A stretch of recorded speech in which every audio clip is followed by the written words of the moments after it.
So guys, what I want to talk to you today is about how software is literally eating the world. And this is a great quote from a guy called Mark Andreessen.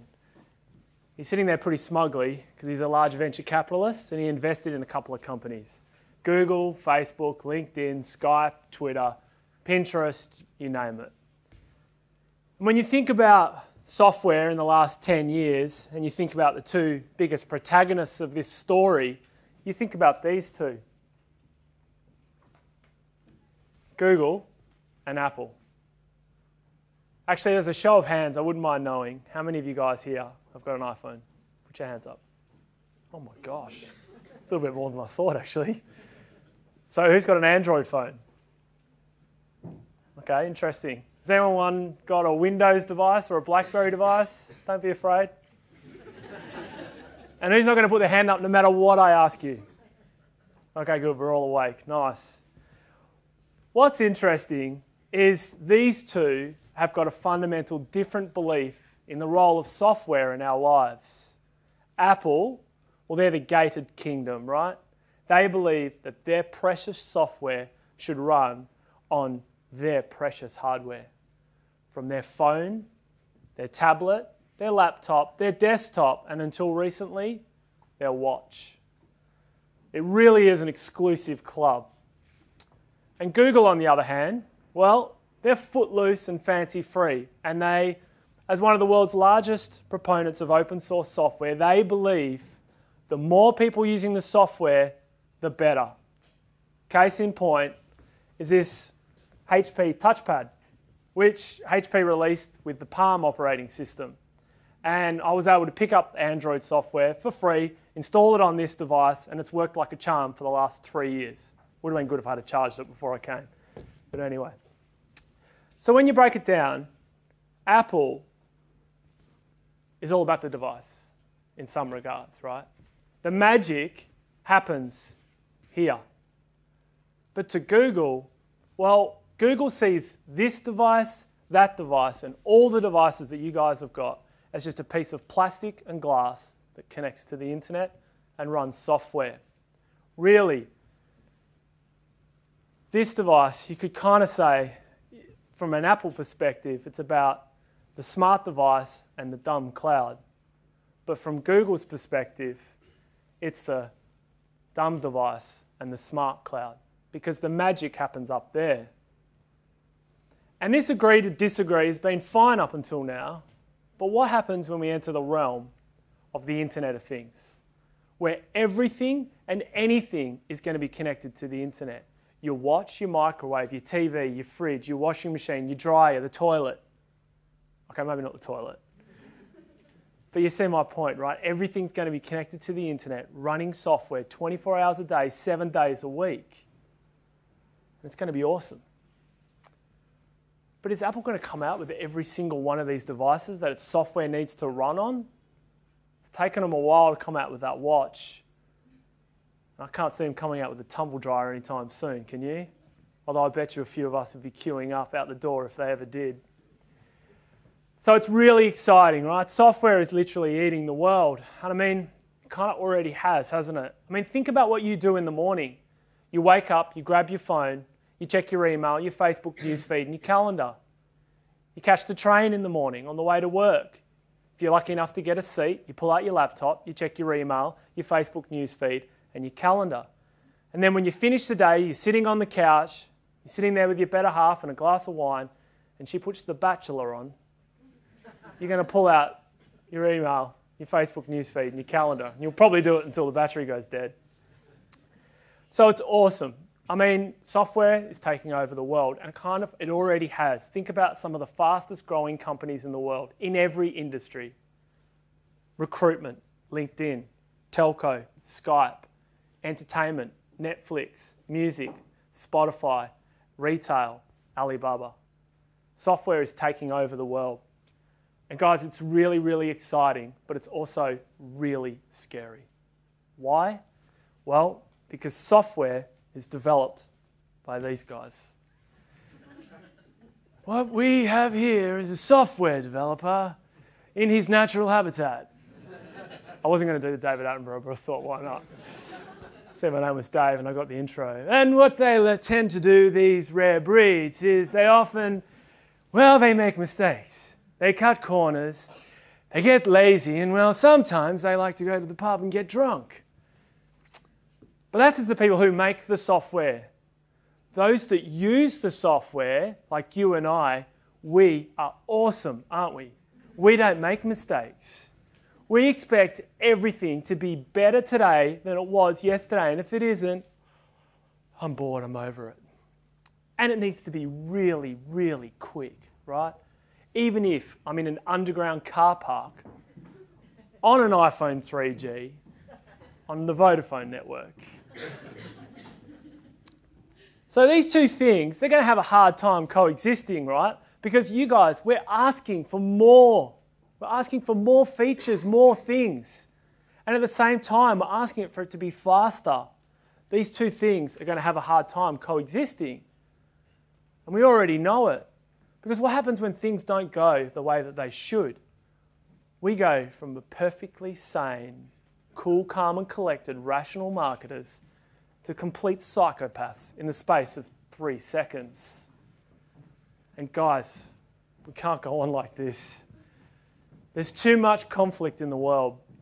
So as my good friend Mahatma Gandhi once said, understanding brings tolerance. I actually have no idea whether he said that, but sounds like something he'd say if he had an iPhone 3G.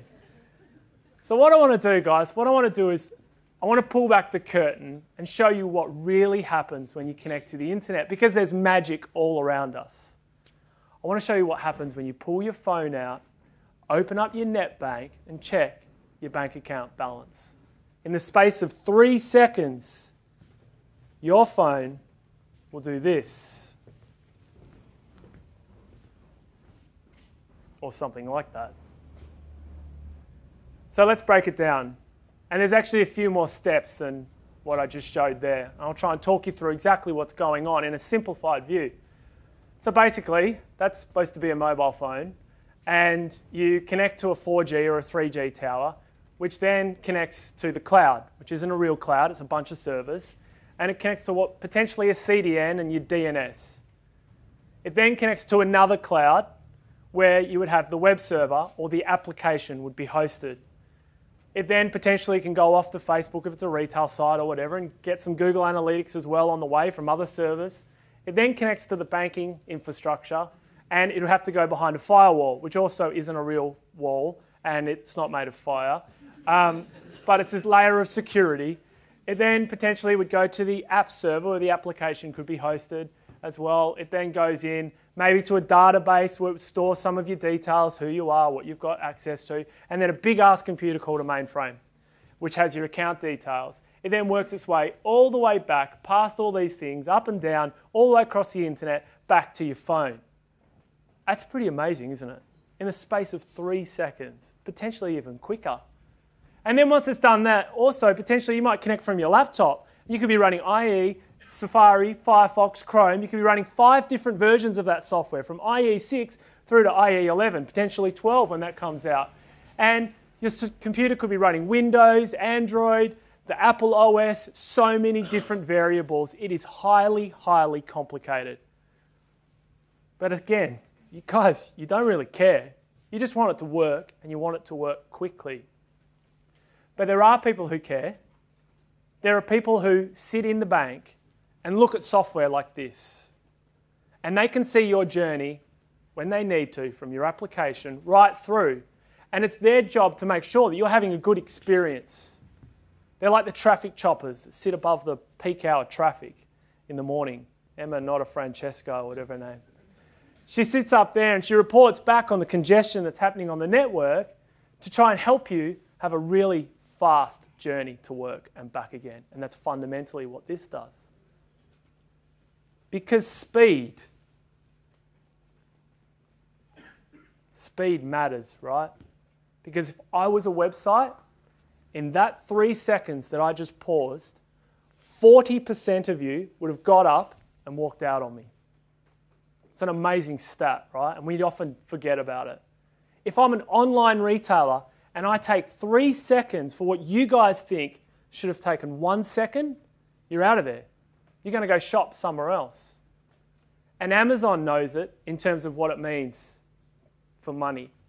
They found for every 100 millisecond delay, they lost $245 million.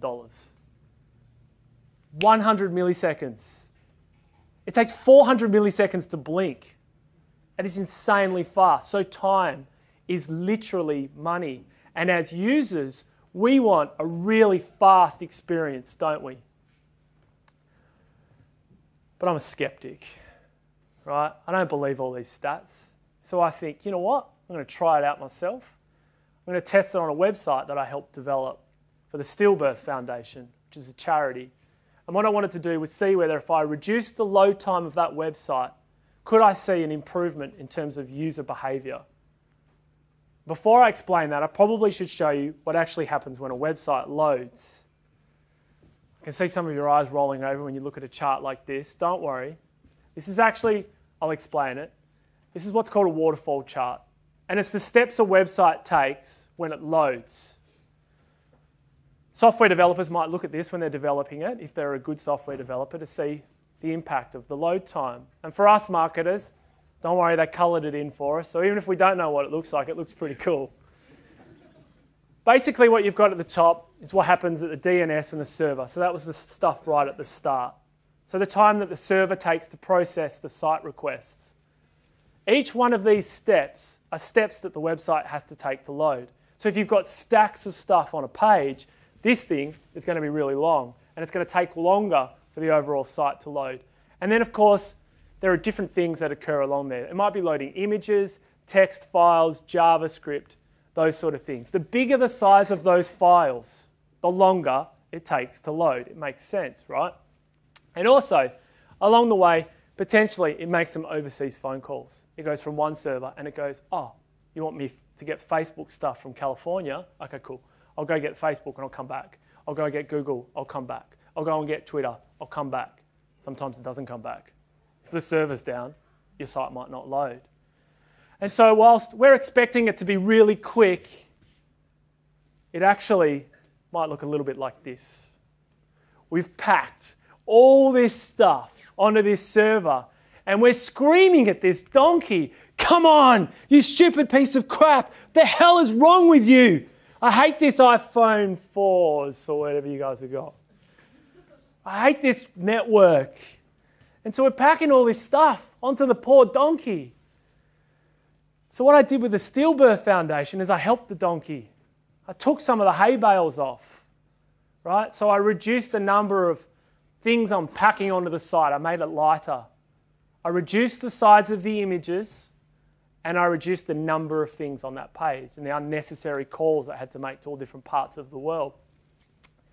And what it did was I saved 3 seconds.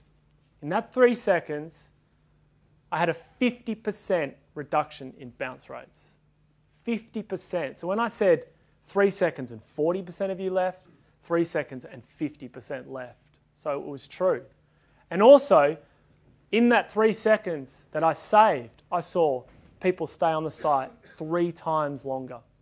I also saw them, through Google Analytics, look at 3 times more pages. So people really enjoyed the fact that the site was loaded. And I also should remember that sometimes the sites can go down, right? Because sometimes you pack too much into the site. And potentially, if you go to look to Facebook to go get that code and Facebook's not available, well then your site might not load either. So we need to think about those load times. And as marketers, well, as marketers, we are socially connected, right? I'm on Twitter, Facebook, LinkedIn, Skype, Pinterest, Google+, you name it, we're all on it, right? And we expect our websites to be just like that. We pack all these things into our sites, and whilst each one only adds a fraction of a second to the overall load time, the net effect is potentially a much slower website. So have a think about that next time you're building your site. And also, think about the fact that when you're adding all these components to a site and you're asking the server to process all that information, what happens when a whole heap of us all go to that server at the same time? Like, for instance, a real big peak event. Maybe Justin Bieber's about to start touring, and we're clamoring to get tickets to the concert of the year. We all hit the computer at the same time, and the server goes down because it can't handle all the processing that it needs to do. I've got a couple of examples of this from GoDaddy. And this was at the NFL Super Bowl, which is also the Super Bowl of advertising. GoDaddy spent a lazy $5 million on a 30-second ad, as you do. Nice if you could. And they were expecting maybe 200 million viewers to visit their site during that time. And what they did is they worked with their IT team and they stripped all the third-party content out of their site. They reduced the images. They basically took the site down to a pure text version of the site. So they knew it was going to run really quickly and we're going to minimize the impact on that server. And as you can see here, originally the site was loading at 2.4 seconds, which is quick. And just before the ad broke, it was down to 0.49 seconds. And you can see when the ad broke, just a tiny little blip, and the server performed perfectly, and their 200 million users or whatever had a great experience. And then once they were done, they put some of the third parties back in that they needed, and it went back up to a very respectable 2.5 seconds. Well, Kia, on the other hand, they spent $12 million on a 90-second ad, and they decided to let the website fend for itself. So when the ad broke, so did their website. You can see here the availability. The availability is across the top. 100% is good. It means the site's up 100% of the time. And once the ad broke, it dropped down to 40%, and eventually, no site. Once it did return, good use of $12 million. Once it did return, it returned back to 100% again, too little, too late, but at a very slower speed at about 4.9 seconds, which is a lot faster than most of the sites in Australia. In fact, the Australian online retail, about the top 15, top 20, their average load time is 5.9 seconds, which is a lot slower than GoDaddy at 2.2 seconds, right? And that number has been brought down by the guys like Apple, who are loading sites at 2 seconds. Some retailers that I've monitored, 10 seconds, 15 seconds, and they're from perfect data center to data center connections. A lot slower. So guys, what's the key takeaway? What should you take away from this presentation? As marketers, think about what you're loading onto your website. Think about the poor user and what they want. They want fast load times, right? So think about the load time of your website. And when you're building websites, think about the third parties that you're packing into the site and whether you really need them all. If you're running a peak event or a big campaign, think about all the people that are coming to your site and talk to your IT or software developer. I know it's difficult. I know they speak different languages and they only come out at night, but talk to them. Let them know what you're planning on doing so that they can optimize the site so it can cope with the traffic. And lastly, guys, if you do see a software developer or IT person in the hallway, give them a massive hug. And then let them reset your password. Thanks very much, guys.